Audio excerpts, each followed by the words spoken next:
welcome to the Beethoven House. We are on the first floor of the historic site, next door to the place where he was born in December 1770. And I think what is important for music lovers worldwide is that Bonn possesses the biggest and most diversified Beethoven collection worldwide.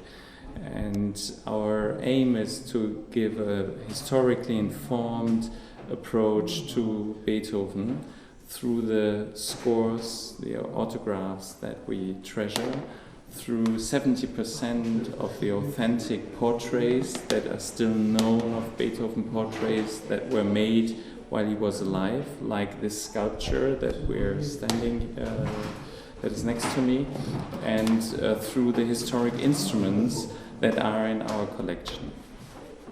I think for the people watching your website, what I should mention is that everything is digitally available, so you can have access from wherever you study. Well, Beethoven was not just born in Bonn. He lived literally 22 years until 1792, from December 77 to 1792 in Bonn. He was third generation of a family that was in the middle of the music life of Bonn at the time. His grandfather was already the principal of the orchestra in Bonn. His father was a tenor in Bonn, and now Beethoven, Ludwig van Beethoven, the third generation, grew up amidst all those musicians. And I'm standing next to a portrait of Christian Gottlob Neefe, who was a composer coming from Leipzig and bringing all the Leipzig tradition, in particular the Bach tradition. He taught Beethoven on a book that Carl Philipp Emanuel Bock had written, and he taught the young Beethoven also about the wohltemperierte Klavier, the well-tempered piano by Johann Sebastian Bach. So there was I think a very productive atmosphere in Bonn for a young composer to grow up. And then next to me here is a portrait of the Duke, who was at the time the leader who ruled Bonn. He came from Austria, and he was quite liberal-minded, and he convened a lot of very bright-minded people. He set up a university in Bonn, and in this university you had very interesting philosophers, writers, scientists, and we know that one of those philosophers of that time, a state philosopher called Fischenich, introduced the works of Friedrich Schiller to Bonn at a very early time.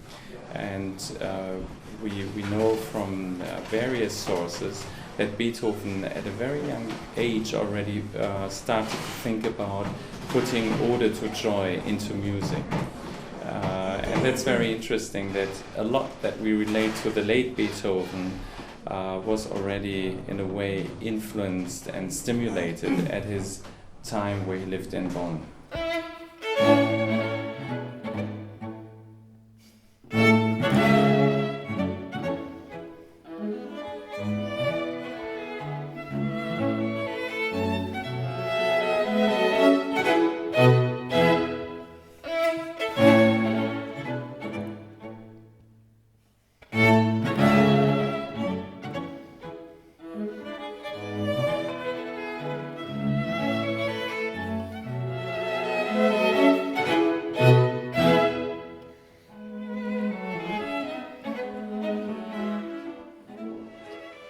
Musicians and editors have, concerning the music, the same intention.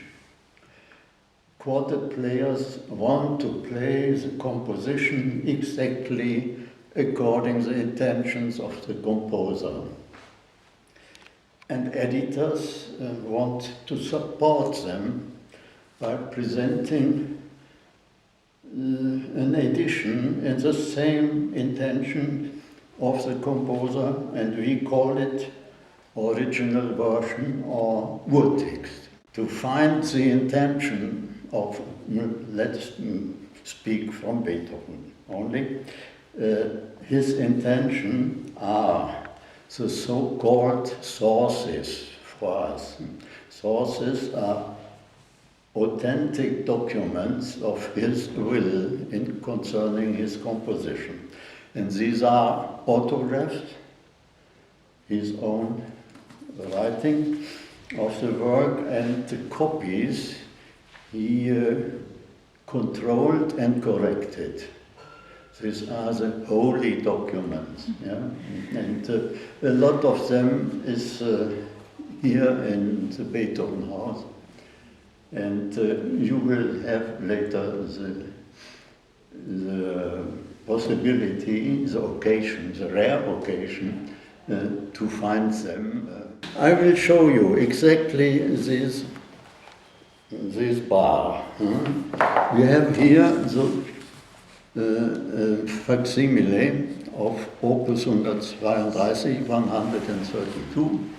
It's not, unfortunately, in the Beethoven House, it is in Berlin. There's a very good facsimile edition. You see here, C, E, this was G. F, this was F.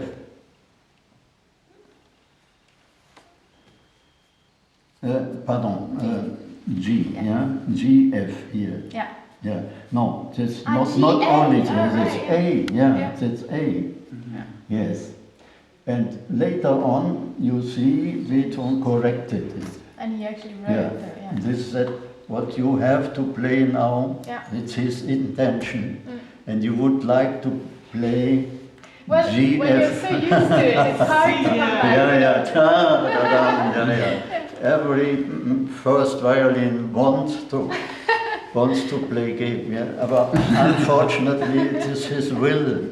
Here he corrected the copyist who had made only dots. And you see here, this was originally, formerly a dot, and he made, and here the same. That will say dots only if there are slurs with them, yeah, portato. Right. Another question is,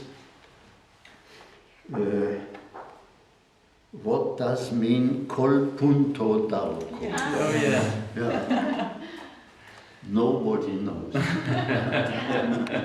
I never met some really renowned musician who could tell me 71, fortissimo, and then fortissimo, intensively, and then forte, forte, forte. The violoncello always fortissimo, sempre fortissimo. It's the theme, the motive, and the others are accompanying. But this will, with Beethoven, mean sforzato. That's all. Not forte, meno forte che fortissimo, but it's sforzato. Here, yeah, he was too lazy to write SF. Karl Holz, you know, his friend and second violin, wrote one day in Beethovens conversation: Warum haben Sie 2 Noten geschrieben anstatt ein Viertel?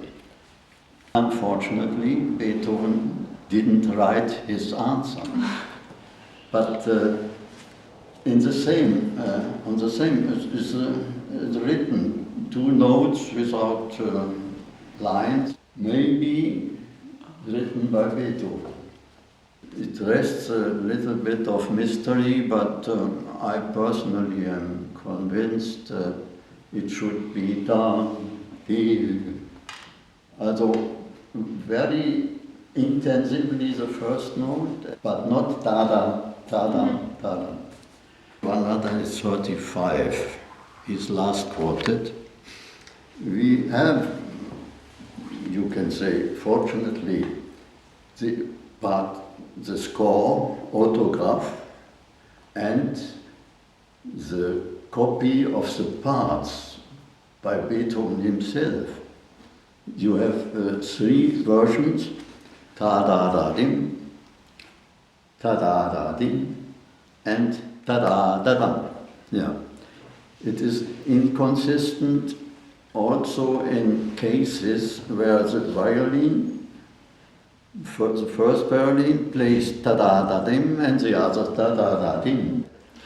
The editors, it was my colleague Rainer Kadenbach, decided to follow the last source, as it were the parts Beethoven himself wrote. From here it is Holz, Beethoven, das ist Beethoven. And here are the, yeah, this was a dot, and he corrected it, and the same, voila, yeah. A. This was G, Yeah. you see. And it is corrected by Linke, I suppose. Ta-da-da-dim, that's not the problem. It becomes problematic here, yeah. Ta-da-da-dam, first violin, and you play ta-da-da-dim. That's impossible. So you must decide and discuss and remain friends. It was really amazing seeing the actual manuscript, wasn't it? It was, I just couldn't quite breathe. But apart from that, I found it really interesting studying the digitalized version of the manuscript of 59.1. It was just really interesting seeing, you know, which bits were hard for him, like where he sort of crossed out and he kept trying, and then there were a few bits which were sort of flawless, and as if it was sort of just pouring out of him. And it was quite emotional to see that. The manuscripts are amazingly clear, actually, don't you find? I mean, of course, there's some difficult things to really interpret what he's written, but on the whole, very clear. I mean, you can really see the difference between a dot and a dart, and you know, although especially looking at 135 in real life, there's a very artistic, creative look to it. You know, you can tell it's been done, written in the moment, and quickly. I mean, it looks, the page has a lot of energy, doesn't it? But even still, to me, it was very clear. So I found it so interesting which bits he had changed or made more clear something. So say a dart rather than a dot. That somehow, I don't know. It's very important to know that he really meant that. Yeah. You look at it, you know, you see a hairpin and you see that it isn't clear where it's going to and you can really make your own decision, I suppose, about, you know, what he means, rather than using what somebody else has decided about what he means. It's completely different. The hairpins were actually like this, weren't they? Like the upper part was going further than the lower part, and then coming from, like, it was not quite straight. Wouldn't it be amazing to become an expert in his writing, though? To have your own belief and theory over, you know, everything he's written on the page. I love seeing that chart of his handwriting. For me, that was amazing. You know, a standard Beethoven writing, but then early, middle, late, different ways of writing different letters at different points in his life. And imagine being able to recognise that and read it as if it's your own handwriting. And that's why it was amazing to meet Emil Platan as well, because he has spent his entire life absorbed in Beethoven's music, and he must see that writing, you know, as his own, which I guess why it is interesting to see editions and what editors have to say, as well as drawing our own thoughts from the original manuscripts, because they are people that have spent longer, many more hours than we've had the chance to yet discovering. Yeah, it's really something that adds a kind of new dimension about knowing something of the biography and the history, because somehow if someone's music really moves me, then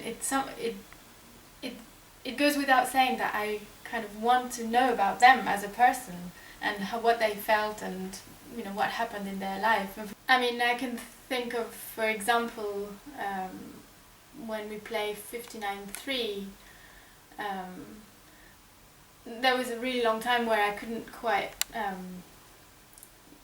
relate to it in a way, because it felt too happy to me, you know, and I just couldn't understand all this joy. And then when I read, you know, and knew more about the circumstance in which it was written, and, you know, the fact that this was a time where he had decided not to commit suicide and made this kind of positive, life-affirming decision that he was going to stay. And I don't know, for me it made sense suddenly, like it's a kind of really willful happiness. And visiting the Beethoven House made Beethoven real for me, because he's this kind of almost fictional character from when you're very young. You know, maybe I played Ode to Joy when I was, you know, tiny.